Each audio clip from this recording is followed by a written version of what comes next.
అదే RTV app వార్తల్ని క్షణాల్లో చదివే అవకాశం ఉంటుంది. ఒక న్యూస్ పేపర్, ఒక టెలివిజన్ ఛానల్ మీ చేతుల్లో ఎప్పుడూ ఉంటాయి. తెలంగాణ టీఆర్ఎస్ పార్టీ పుట్టిందే తెలంగాణకు జరుగుతున్న జలవనరుల మీద, సంపద మీద దోపిడీకి వ్యతిరేకంగా కేసీఆర్ గారు పోరాటం జరిగిందో వారి ఆకాంక్ష మేరకు తెలంగాణ సిద్ధించి వారు ఉన్నన్ని రోజులు కూడా మరి తెలంగాణ రాష్ట్రంలో నీటి వనరుల పంపిణీ కానీ ఏ రంగంలో కూడా అన్యాయం జరగకుండా పనిచేయడం జరిగింది. దురదృష్టవశాత్ ఇవాళ కేంద్రంలో ఉన్న ప్రభుత్వం రెండు రాష్ట్రాలను గుప్పెట్లో పెట్టుకోవాలని చెప్పి కృష్ణా యాజమాన్య బోర్డుని కేంద్ర ప్రభుత్వానికి ఒప్పజెప్పాలి, సిఆర్పీఎఫ్ 10లో ఆ బోర్డును తీసుకుని రావాలి, రెండు రాష్ట్రాలు కూడా చెరి 200 కోట్లు జమ చేయాలని చెప్పి ఆదేశించి త్వరితగతిన అమలు చేసే విధంగా వాళ్ళు ప్రయత్నం చేస్తున్న సందర్భంలో ఈ ప్రభుత్వం కూడా జనంలో జరిగిన మీటింగ్ లో వీళ్ళు నిరసన వ్యక్తం చేయడం జరగలేదు. ఇవాళ వాళ్ళు తప్పుడు ప్రచారం కేసీఆర్ గారి మీద మన మీద చేస్తున్నారు. మీరున్నప్పుడే జరిగిందని.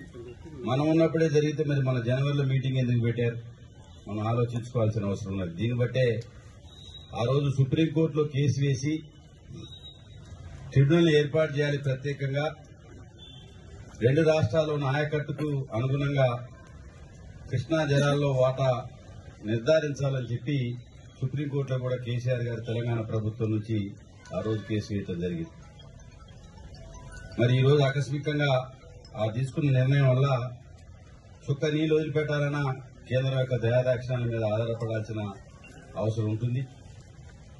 అదే మొన్న మీరు చూశారు, మనకు నీళ్లు రాకపోవచ్చు కానీ పెరువెల్లి, కల్లూరు, వేంసూరు, తల్లాడులో పంటలు ఎండిపోతున్నాయంటే ఈ రెండు రాష్ట్రాలు శ్రీశైలం గాని నాగార్జున సాగర్ గాని మన కింద ఉంది కాబట్టి తక్షణం అడిగితే 2 తళ్లు నీళ్లిచ్చి పంటల్ని కేసీఆర్ గారు కాపాడటం జరిగింది.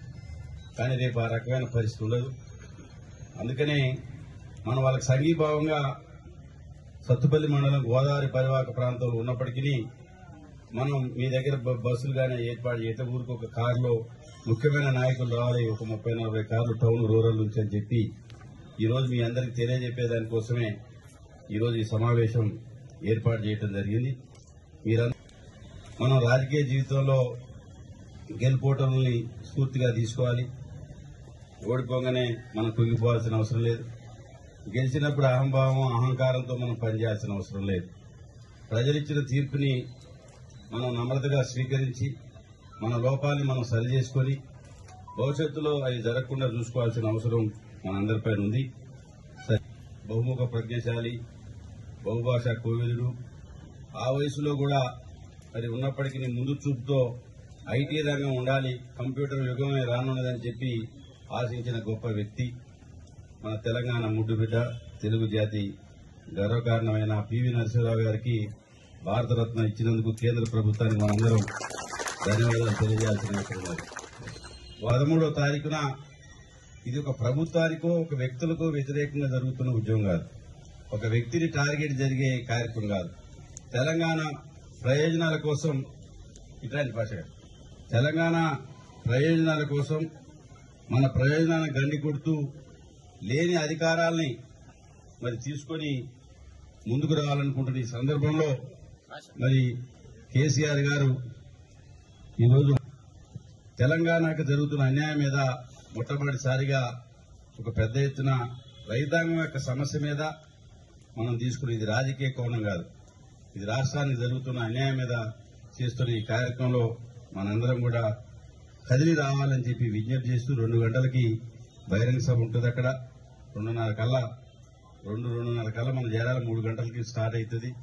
ఎటాక్ నార్కెట్పల్లి నల్గొండ హైవే మధ్యలో, నార్కెట్పల్లి దాటగానే 5-6 కిలోమీటర్ల దూరంలోనే ఈ మన అద్దంకి నార్కెట్పల్లి హైవే పక్కనే ఈ సభ కార్యక్రమం కూడా ఉంది. కాబట్టి అందరూ తరలి రావాలని చెప్పి ఈ సందర్భంగా కోరుతూ మరి ఈ కార్యక్రమంలో పాల్గొంటున్న మీ అందరికీ పేరు పేరున హృదయపూర్వక నమస్కారం తెలియజేస్తూ సెలవు తీసుకుంటున్నాం.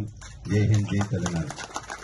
మరిన్ని వీడియోస్ కోసం ఛానల్ ని సబ్స్క్రైబ్ చేయండి, లేటెస్ట్ అప్డేట్స్ కోసం వాట్సాప్ ఛానల్ ని ఫాలో చేయండి అండ్ లింక్ డిస్క్రిప్షన్ లో ఉంది.